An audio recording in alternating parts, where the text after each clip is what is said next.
je suis choisie, l'amour même, l'amour du Père circule aux confins de la terre et dans les cœurs et dans mon cœur, parce que l'amour m'aime, je deviens l'amour, parce que l'amour m'aime, je deviens l'amour.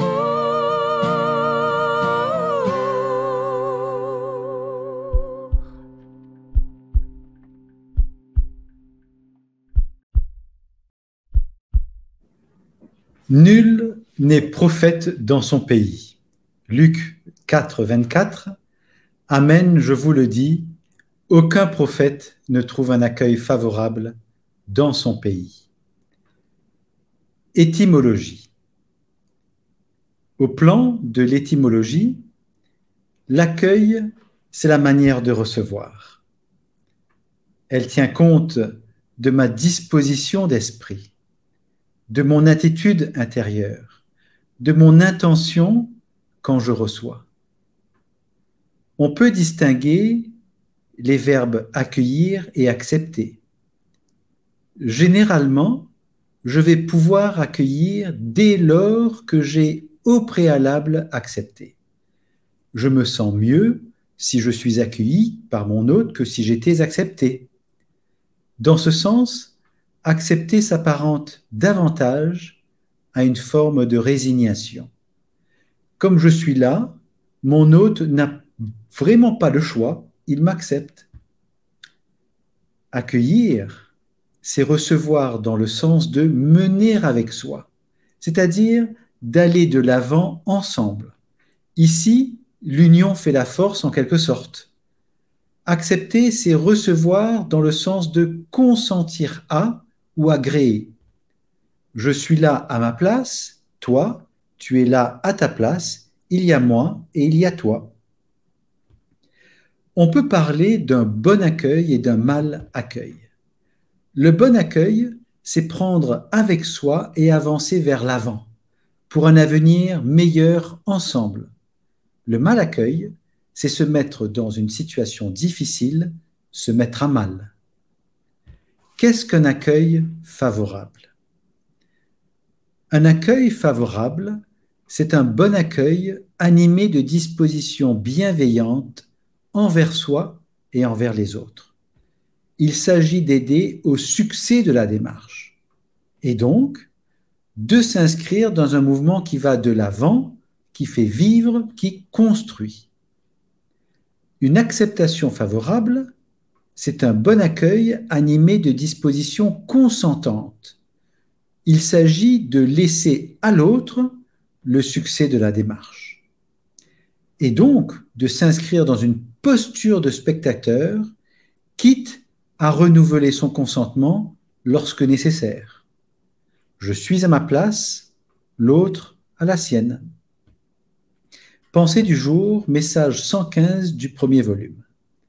Mon enfant, dépose tes souffrances dans mon cœur, afin qu'elles aient valeur de rédemption, tant pour ceux et celles qui te font souffrir que pour les tiens, c'est-à-dire ceux et celles que tu portes dans ton cœur, de même que pour la multitude qui t'est confiée dans l'invisible. Témoignage. Quand je pense à mes souffrances, je découvre que je peux me laisser écraser par elles. Dans ce cas, elles sont toujours présentes à mon esprit et dans mon cœur, et tout mon être en est de plus en plus affecté négativement. Je peux aussi les accepter en m'y résignant. Je n'ai pas le choix, elles sont là. Je vis avec en restant spectateur de mes souffrances. Je peux aussi les accueillir pour qu'elles me conduisent vers mon bonheur éternel, c'est-à-dire ma destination à la fin de ma vie sur terre. Dans ce cas, je rends grâce à Dieu, dans le Christ Jésus, comme saint Paul l'écrit dans sa première lettre aux Thessaloniciens, au chapitre 5, verset 18. Et au verset 19, à ne pas éteindre le travail de l'Esprit Saint à travers ses souffrances en moi. Prière.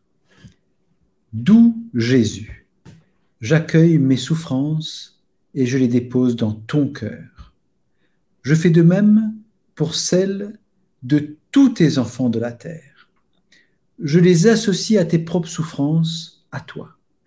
Je te demande, par un miracle de ton amour, de les transformer en grâce et en bénédiction sur l'humanité entière, et en particulier sur ceux et celles qui en sont responsables.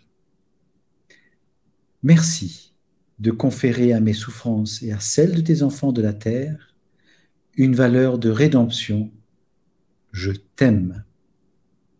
Conseil pratique pour aller plus loin. Rappelle-toi que Dieu fait tout contribuer au bien de ceux et celles qui l'aiment et qui lui laissent la liberté d'agir. Parce que l'amour t'aime, tu deviens l'amour. Amen. Je suis choisi, l'amour même, l'amour du Père circule aux confins de la terre et dans les cœurs et dans mon cœur, parce que là